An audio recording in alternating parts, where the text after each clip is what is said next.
दो स्टॉक्स जिनके chart pattern दिख रहे हैं काफी बढ़िया और आने वाले दिनों में दे सकते हैं काफी बढ़िया रिटर्न देखेंगे हम लोग आज की वीडियो में। वेलकम टू इन्वेस्टोग्राफर, मेरा नाम है अंकित एंड वीडियो शुरू करने से पहले जल्दी से लाइक का बटन दबा दो, कमेंट सेक्शन के अंदर वी आर द इन्वेस्टोग्राफर्स लिख दो और अगर चैनल को पहली बार देख रहे हो तो सब्सक्राइब का बटन जरूर दबा दो।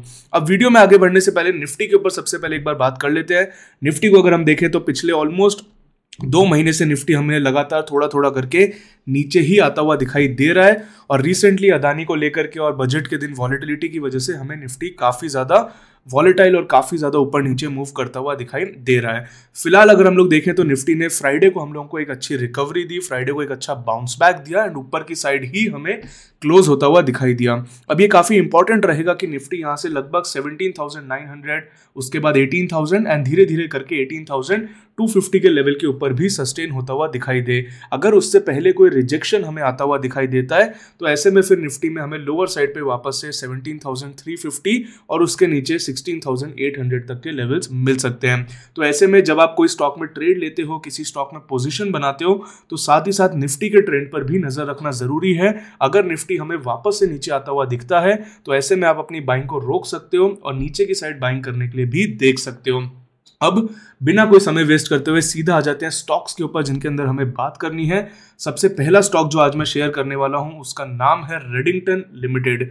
रेडिंगटन की अगर हम लोग बात करें तो काफी बेहतरीन एक अपट्रेंड में रेडिंगटन था, लगभग आप कह सकते हो जून जुलाई 2021 तक। उसके बाद आप देख सकते हो अप्रोक्सीमेटली जुलाई 21 से लेकर के ऑलमोस्ट आप कह सकते हो नवंबर 22 यानी लगभग 1.5 साल तक रेडिंगटन ने कंसोलिडेशन किया। 1.5 साल तक रेडिंगटन लगभग इस रेंज के अंदर रहा एंड फाइनली जाकर के दिसंबर के अंदर इसने ब्रेकआउट दिया और पिछले 2 महीने से यहाँ पे कंसोलिडेट कर रहा है। तो ओवरऑल रेडिंगटन का चार्ट पैटर्न एक medium term positional point of view से बढ़िया दिखाई यहाँ पे दे रहा है। काफी समय बाद रेंज का ब्रेकआउट हुआ है, उससे पहले आप देख सकते हो एक बढ़िया स्ट्रॉन्ग मोमेंटम के अंदर हमें रेडिंगटन देखने को मिल रहा था।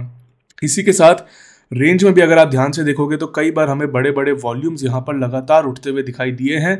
तो कहीं ना कहीं ये इंडिकेशन जरूर हमें मिलता है कि इस पूरे के पूरे रेंज के अंदर हमें अक्यूमुलेशन देखने को मिला है।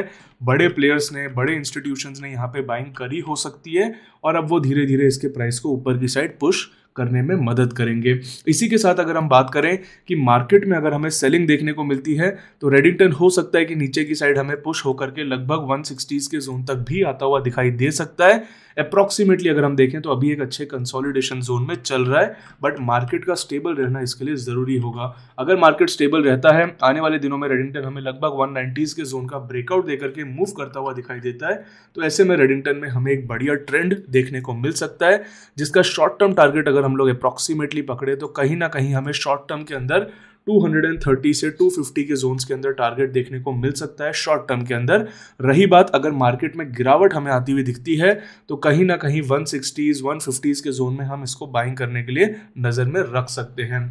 इसी के साथ सेकंड स्टॉक की तरफ चलते हैं। सेकंड स्टॉक पे चलने से पहले मैं जल्दी से बिग बुल्स क्लब के बारे में आपको बताना चाहूंगा। अगर आपने अभी तक हमारा premium group big bulls club join नहीं किया है तो मैं सजेस्ट करूंगा जरूर आपको ज्वाइन करना चाहिए।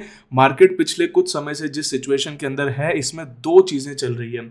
सबसे पहली चीज कि जिनको मार्केट के अंदर एक्सपीरियंस नहीं है, जो मार्केट के अंदर पेशेंस नहीं रख पाते या मार्केट के अंदर क्लैरिटी नहीं है जिनको कि कब क्या एक्शन करना चाहिए, वो बड़े बड़े लॉसेस कर रहे हैं इस टाइम पे। शायद आप में से भी हो सकता है कुछ लोग नए आए हों मार्केट के अंदर और इस टाइम पे आपको बड़े लॉसेस हो रहे हों। तो अगर ऐसा हो रहा है तो जरूर आपको बिग बुल्स क्लब ज्वाइन करना चाहिए। उससे फायदा ये होगा कि आपको मार्केट में सही तरीके से इन्वेस्ट, ट्रेड, कब बाइंग करनी चाहिए, कब वेट करना चाहिए, कब सेल करना चाहिए, इन चीज़ों का एक अच्छा एक्सपीरियंस मिलेगा, इन चीज़ों की एक अच्छी लर्निंग मिलेगी। इसी के साथ सेकंड अगर आप बात करो बिग बुल्स क्लब के अंदर जो बेनिफिट आपका होगा कि इस तरह के मार्केट में जो इन्वेस्टमेंट की, लॉन्ग टर्म इन्वेस्टमेंट की, साथ ही साथ शॉर्ट टर्म ट्रेडिंग की जो अच्छी अपॉर्चुनिटीज बनती है टाइम टू टाइम, उसके ऊपर हम लोग बात करते हैं। उसके अंदर हम आपको सजेशंस देते हैं, ट्रेड इन्वेस्टमेंट आइडियाज देते हैं proper stop loss and targets के साथ। तो उन सारी चीज़ों का बेनिफिट आप उठा सकते हो। और डेली हमारा 2:30 PM से लेकर के ऑलमोस्ट 3:30-4 बजे तक 1.5 घंटे का एक सेशन होता है जिसमें डेली हम लोग मार्केट के दौरान आपके साथ बैठते हैं, आपके साथ बात करते हैं। आपको किसी भी स्टॉक के अंदर डाउट है, कोई भी पोजीशन आपने ले रखी है उसमें डाउट है, कोई कंसेप्ट में डाउट है, उन सारी चीज़ों में हेल्प करते हैं और मार्केट में आपको ग्रो करने में और मार्केट में आपकी लर्निंग के अंदर आपकी मदद करते हैं। अब जल्दी से चलते हैं सेकंड स्टॉक की तरफ। सेकंड स्टॉक आज मैं जो शेयर करने वाला हूं उसका नाम है एलिकॉन इंजीनियरिंग। एलिकॉन इंजीनियरिंग में अगेन हमने काफ़ी बार पहले भी ट्रेड ले रखा है। अगर आपको याद होगा, इस वाले एरिया से जब चलना स्टार्ट किया था तब भी हमने इसके अंदर ट्रेड लिया था और अप्रॉक्सीमेटली इस वाले जोन के अंदर हमने प्रॉफिट बुकिंग अपनी करी थी। अब हम लोग देख सकते हैं कि ऑलमोस्ट 6 महीने से ज़्यादा से एलिकॉन इंजीनियरिंग एक ही जोन में हमें चलता हुआ दिखाई दे रहा है। धीरे धीरे इसने यहाँ पे एक अच्छा बेस बना लिया है और ऐसे में चांसेस हो सकते हैं कि यहाँ से एलिकॉन इंजीनियरिंग में वापस से एक नया मोमेंटम देखने को मिल सकता है। नए मोमेंटम बनने के लिए एलिकॉन इंजीनियरिंग को सिंपली 400 के लेवल्स को क्रॉस करना होगा। अगर एलिकॉन इंजीनियरिंग हमें 400 के लेवल्स को क्रॉस करके वहां से ऊपर जाता हुआ दिखाई देता है तो ऐसे में एलिकॉन इंजीनियरिंग में काफ़ी बढ़िया ट्रेंड हमें बनता हुआ दिखाई दे सकता है। अगर ऐसा नहीं होता और यहाँ से ओवरऑल मार्केट में थोड़ी बहुत सेलिंग हमें देखने को मिलती है तो लोअर साइड पे एलिकॉन इंजीनियरिंग कहीं ना कहीं हमें 320 से लेकर के 350 के जोन पे आता हुआ दिखाई दे सकता है।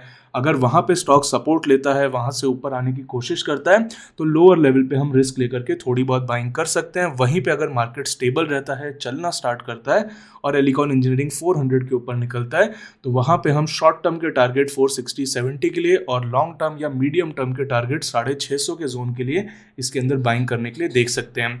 तो आई होप कि आपको दोनों स्टॉक्स पसंद आए होंगे। जल्दी से कमेंट सेक्शन में मुझे बताइए ये वीडियो आपको कैसा लगा।